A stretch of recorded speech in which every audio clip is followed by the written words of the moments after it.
So this morning we are going to discuss easy steps to prepare a bank reconciliation statement. Now the background to the bank reconciliation statement is the cash book wherein we record the bank account and the passbook wherein the bank gives us a statement of how it records our account in its books. So when the cash book has the bank column, technically or theoretically, the balance displayed in the cash book should tally with the bank statement balance. If the cash book bank account has a debit balance, correspondingly, the passbook bank statement will have a credit balance. So we see that a business and its bank share a debtor-creditor relationship. Now, if the business has an overdraft in the bank, then the passbook will show a debit balance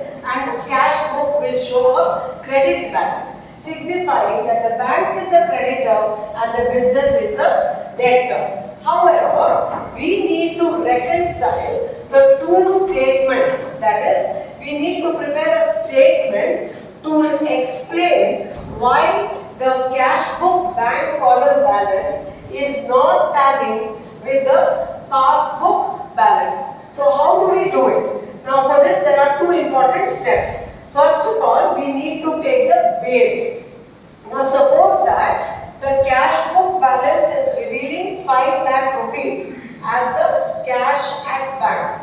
Then we assume that that is the base. We take that as the base and our answer should be the passbook balance. So suppose we have a balance of 8 lakh in the bank. Now we are supposed to get that answer once we prepare the bank reconciliation statement. So how do we do it? Taking that as the base, we see from the bank's point of view. If because of one transaction, the bank has more balance than what we have, then we add to what we have.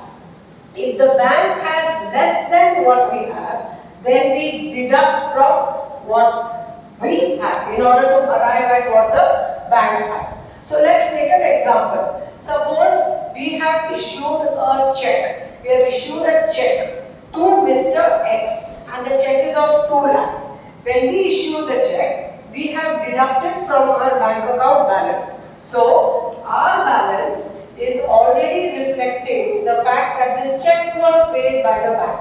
However, the check has not been presented to the bank for payment. Mr. X has not yet presented that check to our bank account for payment. As a result, bank has not deducted that payment from our account. As a result, bank will have more than what we have. So if we have, our base is 5 lakh, bank will have 2 lakh more. So we have to add 2 lakhs.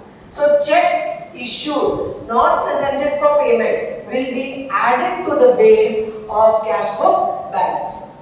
Secondly, we have received a check from Mr. A and we have deposited the same in the bank. However, that check is a check, for example, say from a foreign bank, and it takes 1 week for our bank to receive that amount. And so, this difference will be, we have added this amount of 5 lakh, but bank has not added, say, this amount of 5 lakh. So, as bank has not added, bank will have less than what we have. So, deduct from what we have. Similarly, other examples.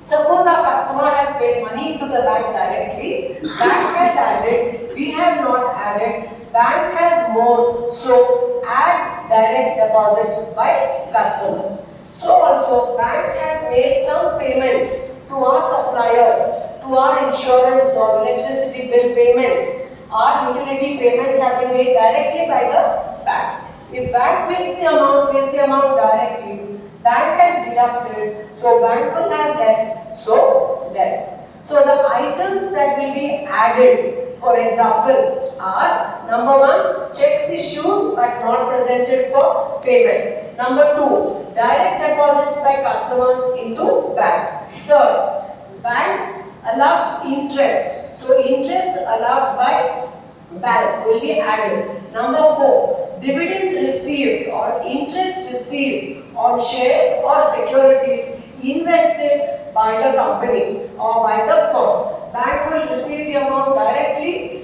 into our account, and as a result bank will have more. And sometimes there may be an error. There may be a wrong credit in the passbook. If there is a wrong credit, bank has more, so we add. Coming to the minus items. The minus items are checks deposited, not presented or not collected by the bank. Checks deposited, not collected by the bank. Secondly, any amount of bills that are dishonored. We have deposited bills in the bank, and those bills have been dishonored by our customers. So bank will have less than what we have. Thirdly, bank will make payments on our behalf. So if bank has made direct payments, deduct such amounts from the bank. Any wrong debits given in the passbook, that also will have to be deducted. So these are the main things that are to be kept in mind when we prepare the bank reconciliation statement. So we start with the base, which is the bank balance as per cash book, and end with the bank balance as per the passbook. So these are some simple ways to prepare a bank reconciliation statement.